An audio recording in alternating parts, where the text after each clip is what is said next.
Olá, está no ar mais um Coletiva, um projeto de extensão da Faculdade de Jornalismo da PUC Campinas.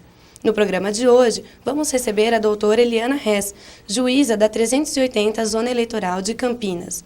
Para conversar com a doutora Eliana, estão presentes os alunos Débora Mari, Flávia Zamperlini, Fernanda Estraza Capa e Igor Carvalho. Doutora Eliana, em primeiro lugar, gostaria de agradecer a sua presença aqui no nosso programa e encaminhar uma primeira pergunta. A senhora é juíza da 5ª Vara Civil de Campinas e juíza eleitoral. Certo. Como que foi esse processo? Como que a senhora chegou onde a senhora está hoje? Bom, bem do início, eu sou formada pela Faculdade de Direito da Universidade de São Paulo, Largo de São Francisco, e entrei na carreira e vim para Campinas em 1993.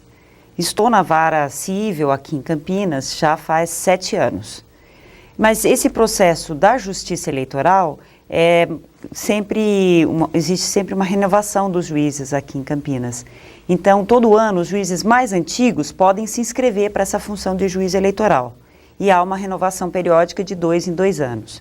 Eu me inscrevi o ano passado, ingressei para a preparação das eleições municipais e devo permanecer por essa eleição até concluir a eleição com a nomeação do prefeito, dos vereadores que ganharem a partir de janeiro, fevereiro.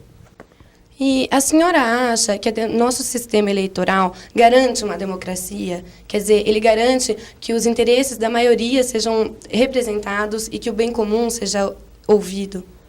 Eu acredito que sim. A democracia sempre é um processo, nunca é um momento estático que ocorre o desenvolvimento da política no país. Então, a democracia, que nós sabemos no nosso país, ela se desenvolveu principalmente depois de 20 anos que nós tivemos aí de uma política ditatorial. 84 em diante, nós tivemos um desenvolvimento democrático muito forte. E essa forma que nós encontramos de votos proporcionais para a Câmara dos deputados federais, para presidentes e também o voto, na verdade, o voto que escolhe os prefeitos, os vereadores, é uma forma que dá amplitude para um movimento democrático, porque todos podem votar, todos devem votar, na verdade.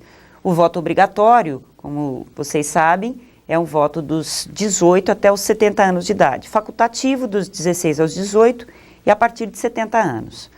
Por que obrigatório? Se discute muito isso. A obrigatoriedade no nosso país, ela é defendida como uma forma de representatividade e legitimidade daqueles que são votados. Se não houvesse a obrigatoriedade num país como o nosso, em que existem muitos obstáculos para que sejam os candidatos votados, não sei se estaria uma proporcionalidade muito grande.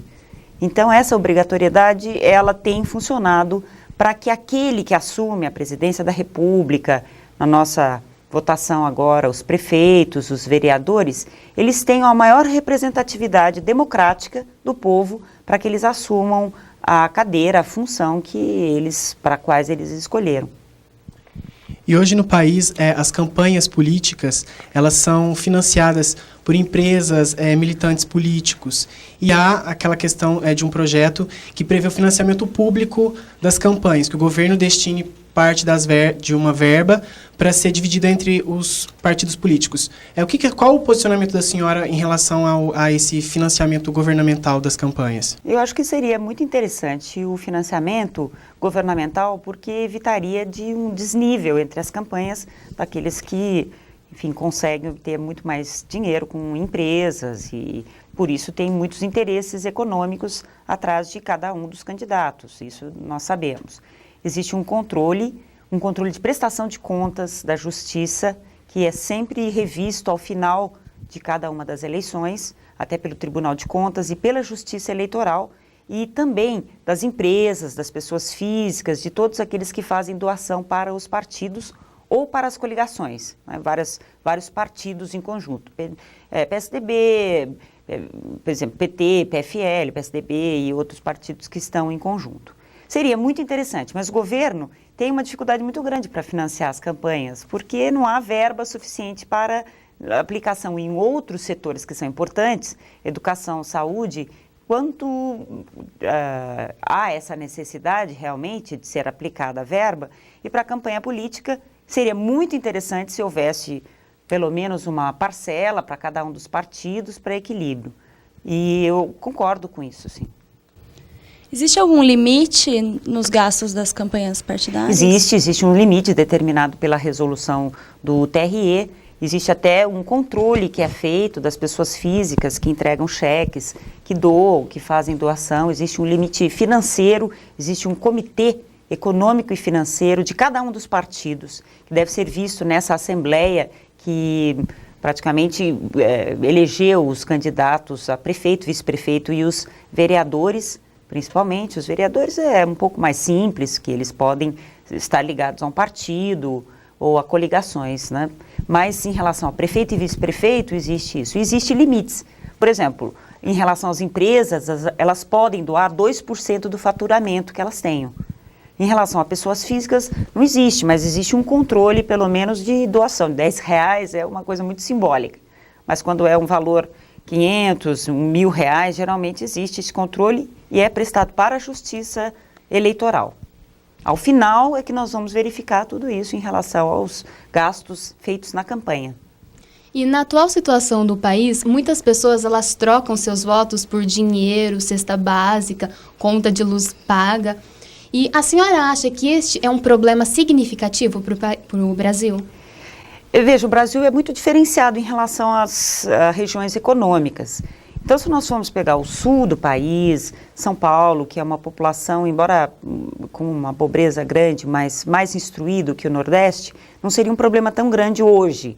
Porque, lógico, a população ela vota mais consciente nesse processo democrático, já está acostumada a votar, então sabe que não adianta receber, por exemplo, eu vou citar um caso até engraçado, no Nordeste houve um caso em que o candidato, ele oferecia uma parte da dentadura, a parte de cima, e depois com o voto, que era o voto escrito na época, né, no papelzinho, ele oferecia a outra parte, se a pessoa comprovasse. E tinham casos muito gritantes, rasgar uma nota de R$50, entregar para a pessoa, a cesta básica, isso era aquele voto de cabresto.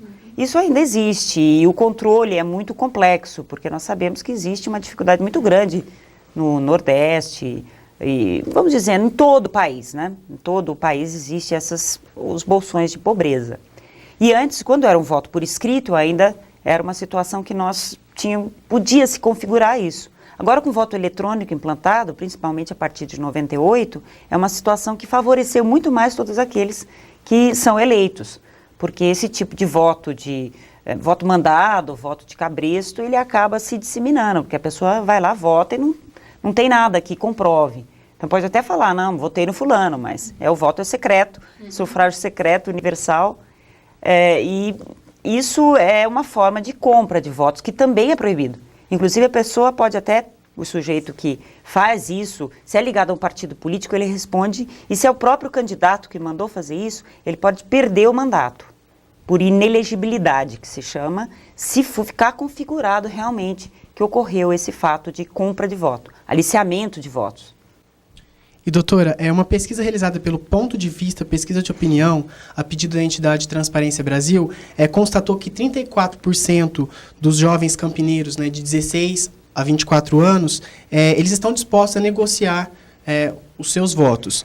Eu queria saber o que a senhora acha desse resultado? Sentido? Estariam dispostos a vender os seus votos? Eu acho que não seria correto a pessoa ceder o voto em razão de alguma vantagem patrimonial. Porque essa vantagem ela pode ser só naquele momento. Mas depois nós temos que pensar da seguinte forma, o jovem tem que pensar da seguinte forma, ele vai conviver com aquele candidato por 4 anos, ele vai ter uma vida toda pautada por aquele candidato por 4 anos ou até mais. Hoje em dia nós temos as reeleições, nós vemos aí, por exemplo, a campanha de prefeituras municipais, a da Marta em São Paulo, que é muito forte. Então o jovem ele tem que pensar que a vida dele depende de um voto. E o voto consciente é aquele voto em que a pessoa não se filia, na verdade não se filia, mas não se liga à questão patrimonial, mas sim ao próprio candidato e o que ele fez. E hoje, como a senhora vê essa relação do jovem com a política? Você acha que o jovem ele vota consciente? Tem muita gente que tem uma consciência, eu acho que é uma questão muito familiar, se as pessoas participam da política, se os pais, a gente tem que verificar isso, se os pais participam, isso eu não estou dizendo numa classe média ou alta, muitas vezes existem pais que participam de sindicatos de trabalhadores, então o filho verifica que ele tem essa importância. Eu tenho feito algumas palestras para jovens, alguns casos como, por exemplo, o Colégio Porto Seguro, o Colégio Imaculada, e os jovens se interessam muito pelo que está acontecendo na política, porque eles sabem que disso depende o futuro da vida deles. E como eu estava conversando com vocês, a democracia é um processo. Nós ainda estamos num processo democrático que é até recente para o nosso país. Não tem tanto tempo como os Estados Unidos e a Europa nesse sentido. Por isso que o voto ele é facultativo para o jovem, porque o jovem ele tem ainda, está formando a consciência dele do que é certo e o que não é certo. Então, muitas vezes, para até não se levar o jovem a vender o voto dele, é que esse voto é um voto em que a maturidade dele depende da formação do jovem. Vocês são universitários, vocês têm muito mais consciência do que aquelas pessoas que terminam uma escola de ensino médio e acabam tendo que trabalhar, tendo uma vida muito mais difícil no dia a dia. Então, vocês participam muito mais da política porque estão no meio universitário. Isso eu falo por mim, eu participei da vida política em 1984, quando teve a eleição de diretas já, realmente eu participei, estava lá no Largo de São Francisco, e fui até lá ver o Tancredo Neves lá na porta do hospital, com campanha, com amigos, isso me incentivou bastante. Eu sempre gostei muito da política, desde a época da universidade, e isso me incentivou bastante a continuar. Doutora Eliana, nós temos agora uma pergunta no nosso monitor para a senhora. Minha questão é sobre o voto eletrônico. Havia uma grande expectativa quando o voto eletrônico foi implantado de que ele seria muito difícil de ser implementado porque o eleitorado teria dificuldade de operar a máquina e teria medo, inclusive, de teclar a máquina, o botão. E nós tivemos resultados paradoxais. Eu queria que a juíza falasse um pouco sobre a experiência dela com a dificuldade, se há dificuldade em grupos específicos, se houve algum tipo de trabalho específico do TRE, no caso, sobre o voto eletrônico e qual é a visão dela sobre essa grande inovação que, na verdade, atraiu a atenção de todo mundo, né? O voto eletrônico no Brasil é um sucesso que transcendeu as fronteiras. Então, eu gostaria de saber um pouco sobre a experiência dela com o voto eletrônico. Certo. Eu já passei por uma eleição municipal em Montemor, não faz muito tempo, em 1996, quando eu era juíza também eleitoral lá, e o voto era um voto manuscrito. E houve uma situação muito difícil que ocorreu, que um bloco de votos manuscritos, eles trocaram, era candidato a prefeito, eles trocaram o nome dos prefeitos. Então, o prefeito que deveria ser mudou para o 2. E eram 2 prefeitos, 2 candidatos concorrendo. O que aconteceu? Muitas pessoas que são analfabetas em relação ao voto manuscrito, elas só sabem que ela tem que colocar um X no 1 lá em cima. Então eu tive que parar a eleição municipal, trocar esse bloco de votos da gráfica, mandei abrir a gráfica no dia, fazer o bloco de votos para uma determinada sessão eleitoral, uma escola. Eu coloquei na lousa que havia esse problema para as pessoas aguardarem, é uma situação muito difícil. Mas veja, com o voto eletrônico, isso não ocorreria. Porque o voto eletrônico é um voto em que a máquina ela capta o voto da pessoa e até um deficiente físico, ele pode ser hoje acompanhado por uma pessoa, a cabine é lógico que ela é individual, mas hoje o deficiente que é deficiente visual, um deficiente com dificuldade motora, uma pessoa que tem alguma dificuldade até para teclar, isso não era possível antes. Ela pode ser acompanhada por uma pessoa da sua confiança para fazer o voto. E é muito simples, porque o voto eletrônico, desde 1996 implantado e cada vez mais, aliás, foi na Unicamp que começou isso, ele é um voto em que existe o voto branco, certo? Significa um candidato que você não escolheu, você não quer votar em ninguém, vota em branco. Então tá lá, aperta o branco. E é cor, isso que diferencia também para a pessoa que tem dificuldade. O voto nulo significa que a pessoa não quer votar em ninguém, ela foi lá por obrigação, mas não quer votar em nenhum partido, nenhum candidato, então ela coloca o voto nulo. Perder a oportunidade de escolher um candidato, na verdade. Existe o voto de legenda, que é aquele que a pessoa aperta e ela só sabe o número do candidato, número tal. Então, ela aperta o número da legenda, ela só guardou aquilo, ela levou o papelzinho lá, o santinho dela, só com o número. Existe aquele voto em que a pessoa sabe exatamente em quem é que ela quer votar, no candidato, o número, o que é o mais correto, né? Porque cada um tem que escolher o seu candidato a prefeito, vice, nesse caso, e vereador. Então, existe esse voto e tem cores diferenciadas. Então, tem a cor, a pessoa tecla o número e depois aperta o verde, e isso está sendo bem explicado para confirmar. Se ela quer anular, ela corrige com o laranja. Então, para aquelas pessoas que têm dificuldades, é muito mais simples o voto eletrônico. E a totalização do voto, que é uma situação muito importante depois que existe toda a votação, ou seja, todos os mesários, todos os juízes, todas as pessoas envolvidas com o voto eletrônico, eles conferem a urna que saiu do voto eletrônico com aquilo que estava descrito na urna, com os registros de candidatos. É mais rápido. Nós temos uma eleição muito mais rápida. O que aconteceu nos Estados Unidos em comparação com o Brasil? Nos Estados Unidos houve uma dificuldade até de se colher votos lá no estado da Flórida. Na verdade, um candidato ganhou a eleição, mas o outro é que levou, por uma série de dificuldades. Então, nesse aspecto, eu sou muito favorável ao voto eletrônico. Ele facilita a vida de todo mundo, até porque é uma coisa relativamente rápida, né? A pessoa mais idosa vai lá e aperta o numerozinho com a teclinha e sai. E antes não, tinha que escrever, às vezes, o nome do candidato, colocar o número, isso dificulta bastante. E o voto eletrônico, ele é um voto isento de qualquer tipo de situação, qualquer tipo de impugnação, porque é um voto em que a pessoa vai até o local, existe o registro do nome de todos os candidatos na cidade, no nosso caso, das eleições municipais, e ele deposita o voto por aquela urna. Só que ele não recebe nada, ele só recebe o ticket que ele tem, que ele votou naquela sessão. Mas ele não leva um papelzinho como a gente tem de supermercado para verificar, certo? Isso também é uma questão de que não é importante para que ele guarde, ele sabe muito bem que ele votou. É importante ele ter o comprovante do registro da Justiça Eleitoral, porque isso faz parte da vida do cidadão. Para tudo que ele quiser fazer, concurso público, todas as situações, até para concorrer às vezes em alguma situação, ele tem que comprovar a sua participação na cidadania. Eu sou muito favorável ao voto eletrônico e cada vez mais ele se mostra muito melhor do que aquele voto manuscrito. Doutora Eliana, atualmente é possível um candidato mudar de partido político com muita facilidade. Qual é a relação que o candidato tem com o partido e o que o partido pode falar do candidato, já que essa mudança... Essa é uma grande dificuldade também que nós temos em relação a esses partidos políticos, porque, na verdade, existem muitos partidos políticos.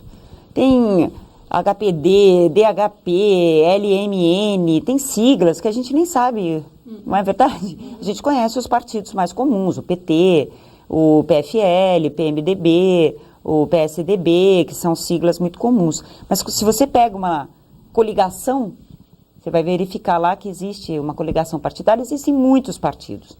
Esse controle de partidos, a meu ver, deveria ser muito mais restrito, porque isso facilita com que pessoas que não tenham nenhuma legitimidade possam sair a candidato. Então, isso atrapalha um pouco até aquelas campanhas, aquela situação. E é muito comum, não existe nenhuma obrigatoriedade de se permanecer no partido. Então, pode mudar de um partido para outros, desde que sejam aceitas. Essas regras, elas vêm sendo estudadas, a regulamentação de partidos políticos, para que haja alguns partidos que são, realmente têm base eleitoral, são ligados à União, que tem uma grande extensão, como são os partidos que nós vemos aí, os candidatos mais fortes. Mas ainda não existe um controle, não existe nenhuma punição a respeito disso. Então, o candidato ele pode sair de um local, se ele se desentender, e ir para um outro partido político, que o aceite, obviamente. Mas agora, nessas eleições, só até 3 de outubro de 2003, só aqueles que estavam filiados, ou seja, que tinham filiação, que participavam lá das bases do partido e que tinham registro, é que poderiam ser candidatos a vereador ou a prefeito. Se a pessoa não tinha isso, ela não pode se inscrever agora, simplesmente, para ser um prefeito, um vereador, principalmente vereador, né, que são 33 vagas atualmente, subiram de 21 para 33 vagas, cadeiras, na verdade, na Câmara dos Vereadores. O horário eleitoral é bastante criticado, assim, mesmo por cidadãos que às vezes acham ruim, incômodo, chato, mas a senhora acha que o horário eleitoral às vezes, assim, garante a democratização partidária, assim, a liberdade partidária, porque é o único espaço que muitos partidos têm, assim, para mostrar as suas propostas, para aparecer assim na mídia e tá podendo concorrer. A senhora acha que essa é uma forma de democracia partidária ou não? De democracia partidária, não diria isso, na verdade. Eu acho que o horário eleitoral ele é necessário porque muitas vezes os meios de comunicação da maior parte da população é o rádio e a televisão. Você sabe que a penetração da mídia, a mídia televisiva e principalmente a de rádio, é fundamental para chegar na casa das pessoas. Em todo o país. Não estou dizendo num setor do país, mas em todo o país. Todo mundo escuta um radinho, vê a televisão, aquele horário nobre. E nem sempre as pessoas se atentam para cartazes, para programas políticos, e fazem uma leitura do que é o programa político do candidato. Então, já que elas têm que votar obrigatoriamente, que isso seja feito de uma forma que ela possa, pelo menos na televisão, escolher aquele candidato que parece mostrar, por meio de uma plataforma política, de um programa político, o que ele vai fazer para a população. Isso é importante, porque o prefeito, por exemplo, ele tem que mostrar o que ele fez na cidade. Quais são as obras, não só obras realmente de construção, mas em relação à educação, à saúde, saneamento, reformas, orçamento participativo. Então ele tem que demonstrar isso. O que o vereador? O vereador tem que legislar e controlar o poder. Embora o nosso meio seja um meio em que nós discutamos bastante sobre isso, o voto, a propaganda eleitoral, ela é fundamental para se chegar a toda a população. E é na propaganda eleitoral, queira ou não, naquele horário que a pessoa está na frente da televisão ou escutando o rádio, em que ela ouve, né, ela ouve até obrigatoriamente, porque chega até ela, não é uma questão de acesso à internet. Por exemplo, nós podemos acessar a internet, mas tem muita gente que não tem, ou ler o jornal, que também tem uma dificuldade. Então, é a única forma que ela escuta, pelo menos, o candidato, o que ele tem para dizer, qual é o programa dele. É importante, é uma forma de grande divulgação, não só dos partidos, como democrática também. E, doutora, em épocas eleitorais é comum a divulgação das pesquisas, né?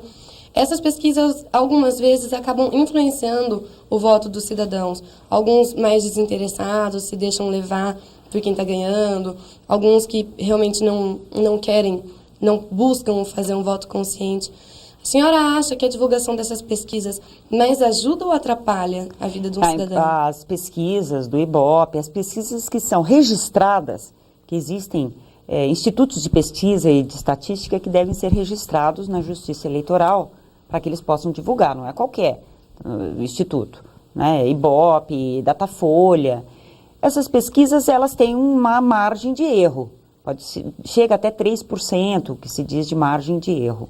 Mas ela é importante pelo menos para saber como é que os candidatos eles se posicionam na corrida.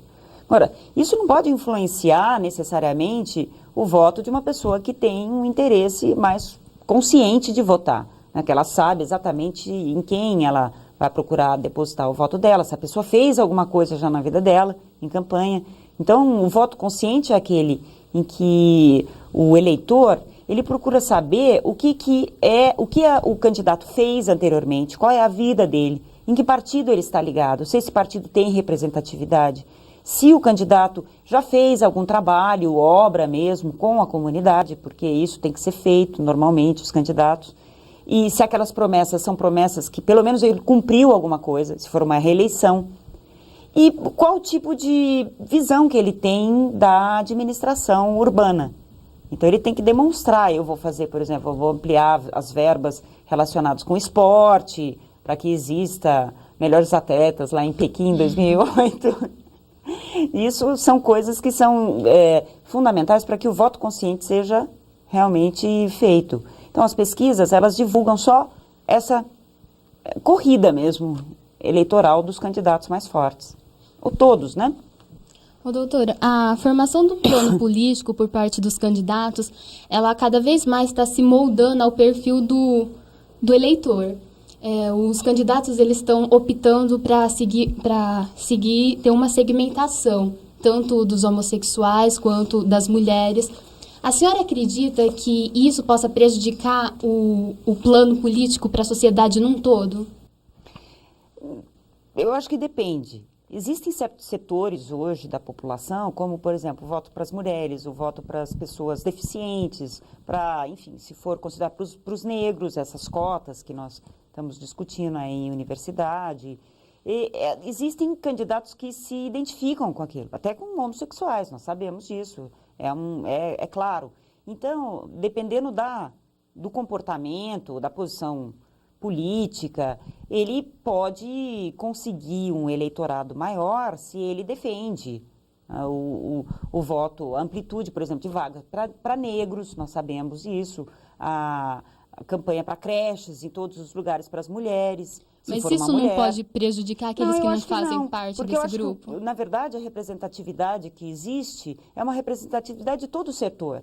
Então, são 33 vereadores que vão defender toda a população, mas eles também podem ter alguns pontos políticos mais fortes para a defesa. E, com base nisso, se eles realmente auxiliarem aquele grupo, eu acho que isso é importante. Porque, às vezes, uma grande parte dos excluídos acaba não tendo representatividade. Então, pode ser um ponto forte da campanha, por exemplo, de um negro candidato a vereador, sobre a questão de cotas para as universidades, aumentar cotas até para escolas públicas, escolas particulares, por exemplo, em municípios. Vamos agora para um breve intervalo e retornaremos a seguir com a entrevista com a doutora Eliana Rez.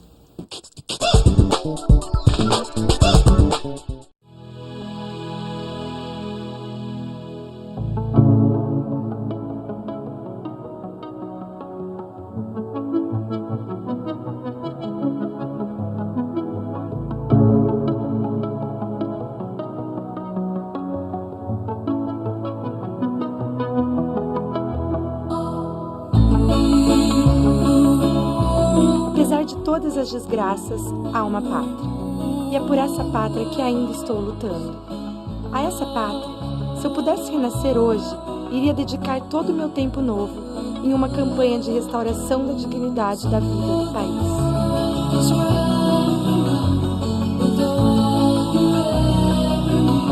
Abra os olhos para as suas atitudes. Cada um é responsável pelo mundo em que vive. Cidadania é isso aí.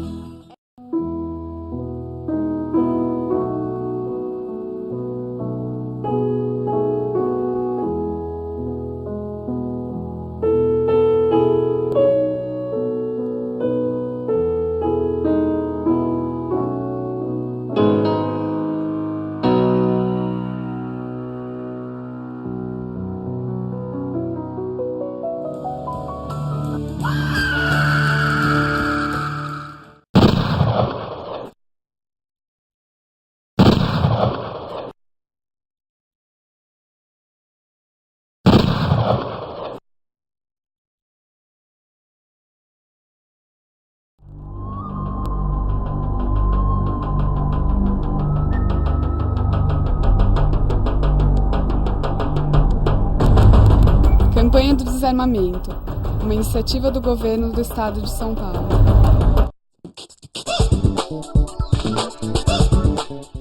Estamos de volta com o Coletiva, que entrevista hoje a doutora Eliana Rez, juíza da 380 Zona Eleitoral de Campinas.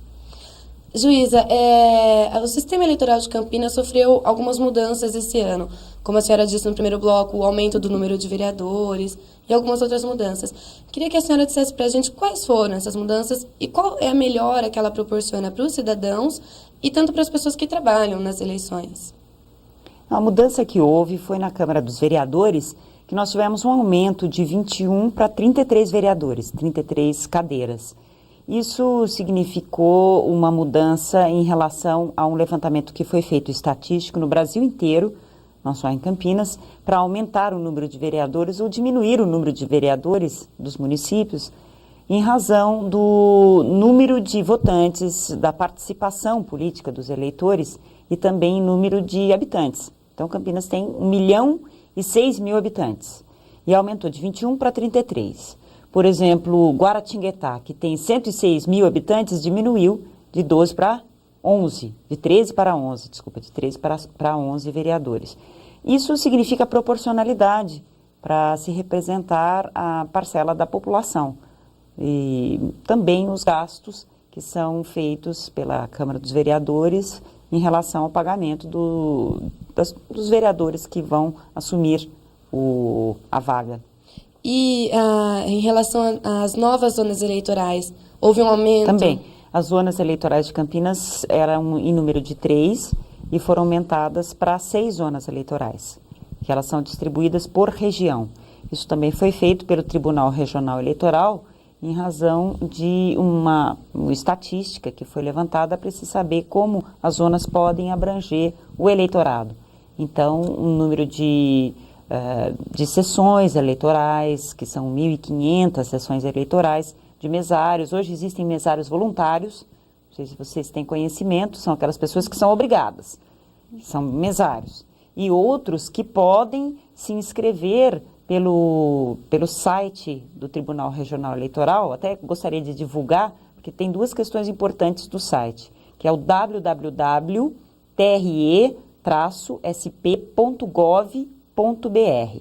Nesse site pode ocorrer as denúncias online, são denúncias de propaganda eleitoral que são irregulares, e toda a legislação eleitoral está nesse site, e também os mesários que têm interesse em participar da eleição voluntariamente. É um trabalho voluntário e é muito importante, muitas pessoas já se inscreveram. E essas mudança de zona, isso foi proporcional principalmente para se atender melhor a população. Doutora, a senhora disse que aumentou o número de vereadores ou diminuiu. Isso, houve uma necessidade, foi vista uma necessidade, isso afeta ou não a vida assim, dos cidadãos, de alguma forma? Isso não afeta, não vai afetar necessariamente. Existe já um orçamento que é previsto. Eu acho que vai ter que ser distribuído só o vencimento dos vereadores, porque é lógico que o orçamento é previsto em relação a isso. E, de uma forma ou de outra, existe uma maior representatividade, de 21 vereadores para 33, então mais vereadores vão poder participar do dia a dia da Câmara dos Vereadores e debater questões e apresentar o que faz o vereador. O vereador, ele participa politicamente do poder legislativo do município. Então, ele apresenta projetos de lei que são importantes para o município, modificações estruturais no município, de acordo com a lei orgânica do município, o plano participativo e orçamento participativo que existe para a população, e ele também controla o poder executivo e alguns atos. E as pessoas podem até participar, os eleitores podem cobrar dos seus vereadores participando das sessões da Câmara dos Vereadores. E quanto à seleção, assim, para você poder ser vereador, não há uma exigência muito grande na formação desses vereadores. Alguns já até não sabem ler em alguns municípios. E escrever. A senhora acha que isso atrapalha? Assim, até que ponto isso pode atrapalhar ou não faz diferença a formação dos vereadores? Eu sou da opinião que eu acho que um político, um vereador, ele tem que ter pelo menos um mínimo de formação, não necessariamente universitária, mas uma formação básica. Não uma pessoa simples, mas pelo menos que saiba ler, escrever, para defender o posicionamento. Por isso que hoje a Justiça Eleitoral, em alguns lugares, ela faz teste de português, que vocês sabem, para os vereadores. Tem gente que sabe só escrever o nome. Então, é muito difícil para o analfabeto, não querendo excluí-lo, mas que ele participe de uma elaboração de um projeto de lei, de uma discussão política, de algo que vai afetar toda a comunidade. É importante que o vereador, ele tenha uma formação dentro daquele bairro, dentro de participação, tanto participação comunitária, às vezes religiosa, em sindicatos, mas que ele tenha uma formação mínima. Porque sem educação é difícil da gente, né, passar a nossa comunicação para frente, principalmente o vereador que representa o povo. A senhora diz no seu livro Acesso à Justiça por Reformas Judiciais, que é da editora Millennium, Isso. a senhora diz que o desequilíbrio institucional causado pela hipertrofia do Executivo, omissão do Legislativo e desestrutura material e de recursos humanos do Judiciário atrapalham o acesso efetivo à justiça no Estado Federal. O que isso significa para o cidadão comum? Como que ele pode entender esse contexto da política? O meu livro ele foi lançado, é minha tese de doutorado na USP. Eu também tive uma oportunidade de fazer uma parte da pesquisa na Universidade de Berlim, na Alemanha, em 1999. E lá eu trouxe muitas ideias sobre a reforma do sistema judiciário e da forma federativa de Estado, como é muito parecido com o nosso. Eles têm uma forma federativa, para as pessoas que não têm conhecimento, que os estados têm autonomia administrativa e política. Por isso que é um sistema federativo de governo. E essa questão dos poderes, ela é muito importante, porque os poderes na nossa Constituição são 3 poderes que sempre têm que estar em balanceamento. Acho que vocês já ouviram falar na tese do Montesquieu, que na verdade ela foi inicialmente elaborada por Aristóteles, com essas ideias de tripartição de poderes, e desenvolvida pelo Montesquieu, que foi o primeiro que realmente fez uma análise de como que esse controle de um poder a outro é muito importante. Então, essa questão dos 3 poderes, eles têm que estar numa mesma base de igualdade. O que ocorre hoje com nossa forma política de desenvolvimento? O poder executivo, ele acaba recebendo impostos. Então, tem o controle material, o controle orçamentário.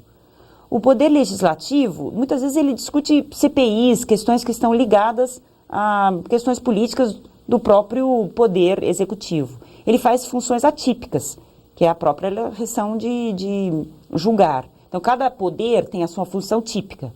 O poder executivo administra, executa, o legislativo tem a função típica, que é de legislar, e o judiciário de sentenciar e de aplicar a lei. Né? Sentenciar em termos gerais, mas de aplicar a lei de acordo com códigos, constituições que existem em nosso país. E quando eu falo a respeito disso, eu faço uma análise do Estado hoje. O Estado hoje, ele recebe uma série de influências no mundo inteiro. Então, o fenômeno da globalização, que é um fenômeno em que existem empresas multinacionais, transnacionais, que são de forte poder econômico. Vocês vejam um exemplo. Por exemplo, a Telefônica é uma empresa que veio da Espanha para cá. Então, ela tem uma influência aqui no Brasil.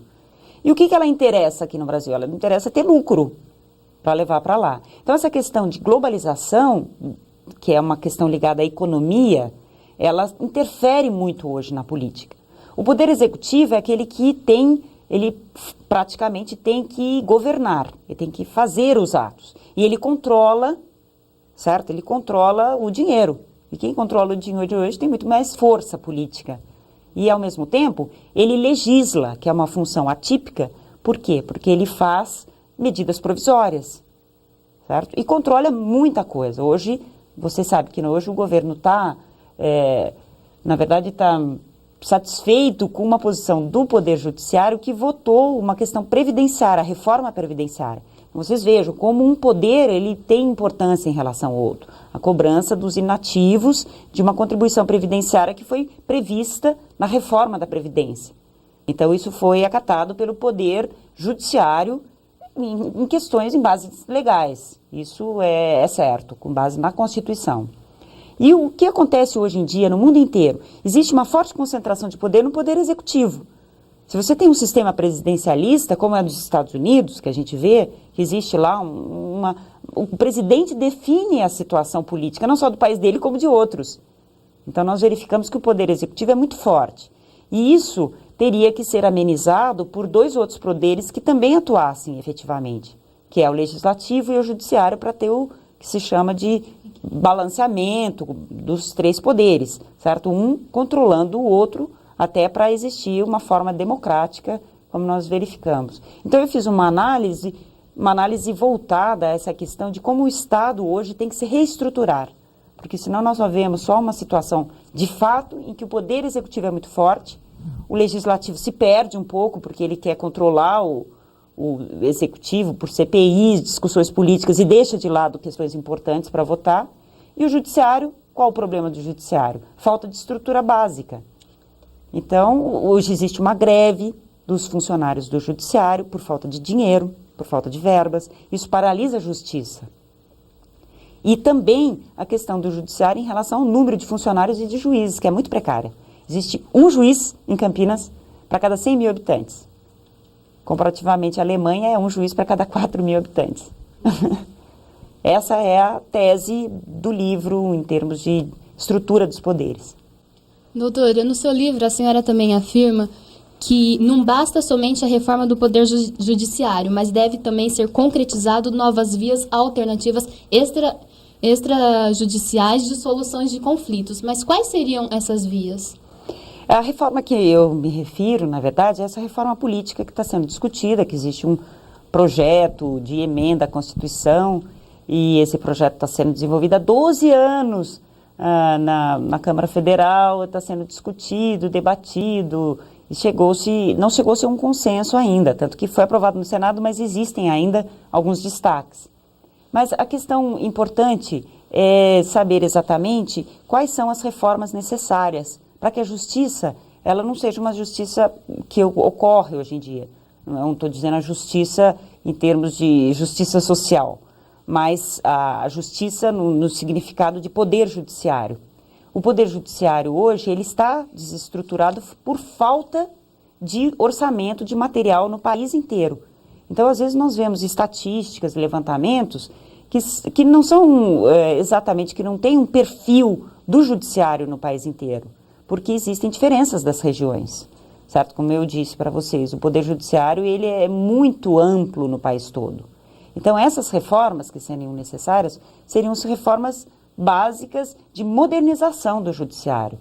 E essa modernização começa por informatização, por treinamento de pessoal, por gestão administrativa. São questões ligadas um pouco à questão das empresas privadas, mas é uma questão de gestão administrativa, que o judiciário ele tem que ter. E para isso ele precisa de treinamento, de verbas, de novos juízes. E de mudança de mentalidade daqueles que operam na justiça. Então, as pessoas que operam na justiça, eles têm que ter uma visão mais ampla do que aquilo.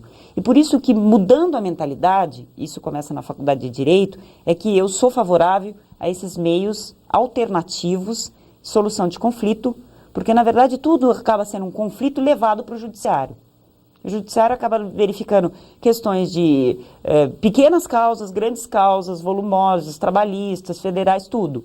Então, esses meios alternativos, eles têm que ser implantados para que eles sirvam de solução de problemas. E como é que ocorre isso, por exemplo, vamos dar um exemplo, na Alemanha.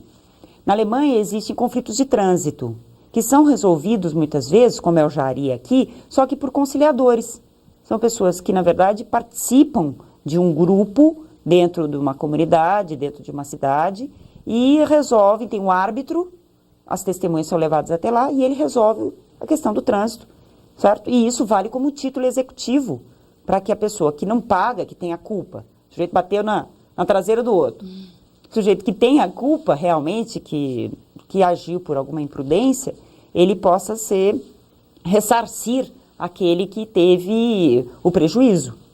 Então, esses meios alternativos que eu digo são mediação, conciliação e arbitragem e qualquer outro meio alternativo, até dentro de universidades, como são os juizados especiais na Unip e nas universidades, para que um conflito que é pequeno, às vezes, ou um conflito que é um conflito possível de se resolver, ele possa ser resolvido sem ter que se levar tudo para o judiciário, porque existe um custo de material e de mão de obra para se resolver um conflito. E não precisa tudo ser o juiz. Acho que vocês podem, por exemplo, resolver um problema de batida de carro, não é verdade? Quem que bateu, alguém que estava errado, se virou à direita, à esquerda, na contramão. Isso é uma coisa que uma pessoa tendo um discernimento pode ser um árbitro. E essa questão tem que ser estruturada no município. Por isso que eu sou a favor, porque as coisas acontecem no município. Então, por isso que eu sou a favor de arbitragem e conciliação em municípios. E a senhora acha que dessa forma a justiça ficaria mais acessível às pessoas carentes, às pessoas que não conseguem? Ela ficaria mais acessível porque seria mais fácil a pessoa ir até o bairro ou até um local em que exista um centro de conciliação, só que tem que ser estruturado, tem que ter uma estruturação pelo próprio município, certo? Ou pela igreja, ou pela participação da comunidade junto com os centros comunitários, junto com a mediação, o conciliador, isso pode ser feito. Você sabe que na favela, por exemplo, da Rocinha, onde não existe uma demarcação exatamente de área de terra, né, porque na verdade é um empossamento lá, existem arbitragem, mediação para que se discuta a questão de limites e para a venda do papel de casas e de terrenos lá. Então isso não é feito pelo Poder Judiciário. Não se discute no Poder Judiciário isso. Se discute em uma justiça passárgada, que se chama. É o nome que se dá, que é uma justiça daquele local mesmo. Bom, nós temos mais uma pergunta para a senhora no nosso monitor. Meu nome é Silvio Batalha da Silveira, eu sou professor, sou formado em Ciências Sociais. E a minha pergunta refere-se ao tema do voto proporcional, voto distrital. Qual seria o melhor sistema para o Brasil e se o atual sistema ele é bastante representativo em termos de construção da democracia no Brasil? Então, o voto proporcional, o voto distrital, como você está discutindo isso, realmente é um voto melhor para nosso sistema, em razão de que existe uma concentração da população em determinados locais. São Paulo, o estado de São Paulo todo é muito mais populoso do que o estado muito próximo de nós, que é Minas Gerais, não é? Então, existe uma representatividade econômica e até da população muito maior de São Paulo e do que Goiás, por exemplo, Minas Gerais, Mato Grosso do Sul, em que não é tão populoso. Então, esse voto proporcional, ele é importante para que se atinja uma representatividade. E o distrital, que é lógico que nós ainda não temos, ele verifica os distritos. E nesse caso é muito difícil ainda no Brasil, porque nós temos municípios, estados, regiões e a União. Então, teria que fazer uma outra conformação mesmo, distrital. Quais são os distritos que pertencem a regiões metropolitanas, por exemplo, como Campinas e região. É importante, sim, eu acredito que essas modificações são importantes. E o que a senhora acha desse fato das pessoas, às vezes, votarem em um prefeito de um partido e um vereador de outro? A senhora acha que isso causa algum problema administrativo ou faz parte do processo democrático? Não, eu acho que o voto, daquele voto que é consciente, a pessoa, na verdade, ela vota naquela pessoa que deposita a confiança dela. Pode votar num prefeito de um partido, porque ele está se mostrando hoje em dia com mais capacidade de formação econômica, política, até do grupo que ele pertence, é bom saber com quem ele vai trabalhar. E essa mudança pode ser feita de um partido. Agora, o vereador, normalmente, é um voto muito próximo do cidadão. Então, o cidadão vota lá no vizinho que está sendo vereador, porque ele vai mudar a rua, vai botar iluminação na rua, vai colocar esgoto. E isso para ele é importante, é alguém que defenda o momento em que ele vive, a qualidade de vida dele. Não existe nenhum problema, faz parte do jogo democrático. E até é uma questão muito importante que exista na Câmara uma conformação, na Câmara dos Vereadores, né, uma conformação política um pouco diferenciada do prefeito, para que exista um pouco de controle também. E quais são as dicas que a senhora dá para a escolha de um bom candidato? Eu até gostaria de ressaltar que eu recebi uma cartilha sobre o voto ético de 2004. Ela é distribuída por essa associação, é uma ONG, chama Ação, da Cidadania contra a Fome, Miséria e pela Vida. Foi idealizada pelo Betinho e atualmente é da Pastoral da Criança. Pode ser distribuída, tem até a possibilidade de ser pedido por meio de um telefone. E o voto consciente, até ela especifica, é aquele voto em que a pessoa vota, em que o eleitor vota no prefeito e no vereador, verificando alguns aspectos. Por exemplo, a questão do prefeito municipal. Ele elabora um programa de governo ele torna público o uso dos recursos do município, ele possibilita a participação no orçamento do município, ele implementa e apoia ações em relação à educação, saúde e apresenta projetos de lei para a Câmara. E o vereador, ele deve elaborar e votar leis segundo as necessidades da comunidade, ele fiscaliza as ações do prefeito, secretários e administradores por CPIs, que vocês conhecem, ele cobra da prefeitura a participação popular no orçamento, ele faz com que a prefeitura, ela deposite o dinheiro realmente para ações de saúde, então ele cobra a respeito disso. Ele discute, aprova o orçamento do município nas sessões e discute com a comunidade as prioridades e a forma de assegurar um controle popular. Então, essas características são importantes para que o voto seja consciente. E também analisar se o candidato fez alguma coisa no passado e se ele tem condição de fazer alguma coisa no presente, pelas promessas de campanha, pela plataforma de campanha dele. Não adianta prometer, eu vou fazer um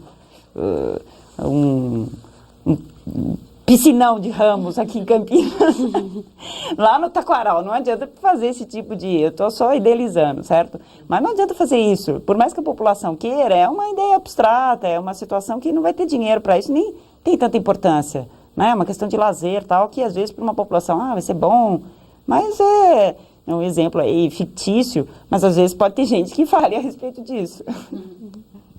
A senhora estava falando no primeiro bloco a respeito do voto eletrônico e da consciência, assim, do voto, das pessoas que vendem o voto.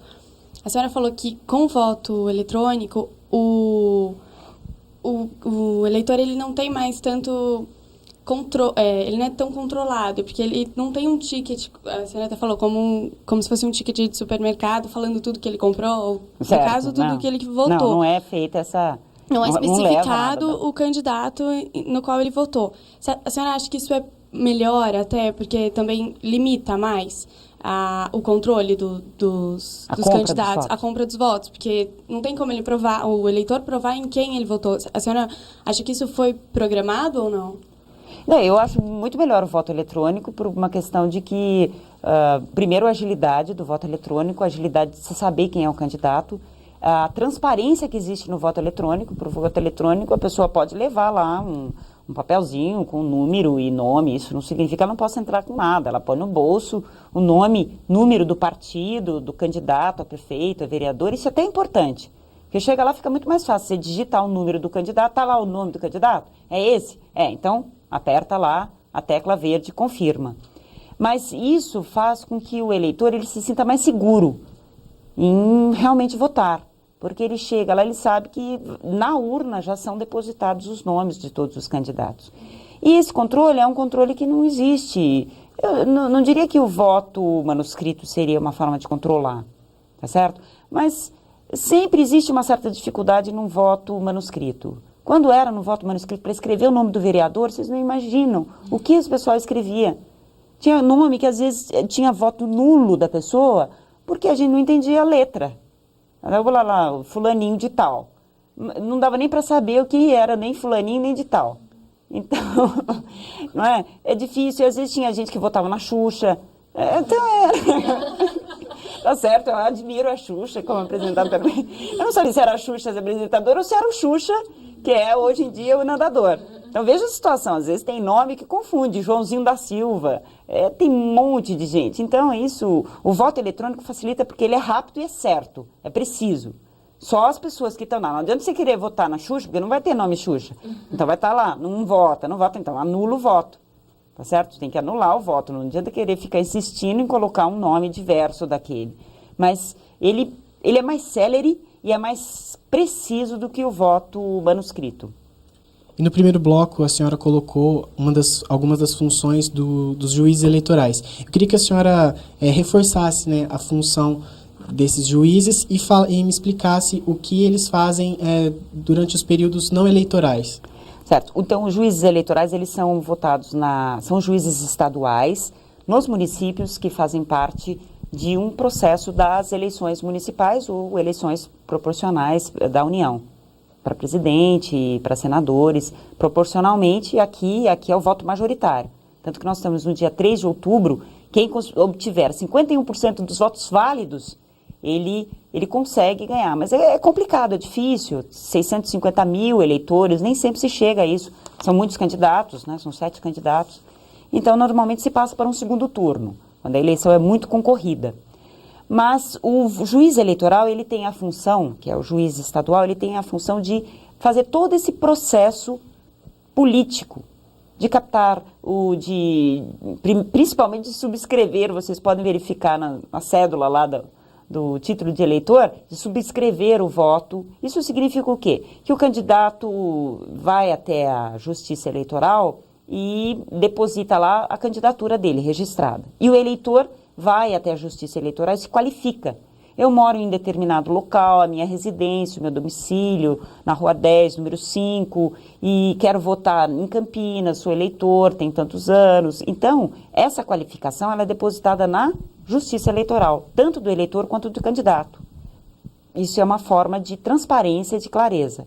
E o controle que é feito pelo juiz, tanto na eleição, certo? Que ele tem o controle, quanto no período antes da eleição, que é esse controle de registro de candidatura, de expedição de título de eleitor, que legitima o cidadão a realmente ser cidadão a votar, e da propaganda que é feita, da propaganda e da campanha, e o controle orçamentário que é feito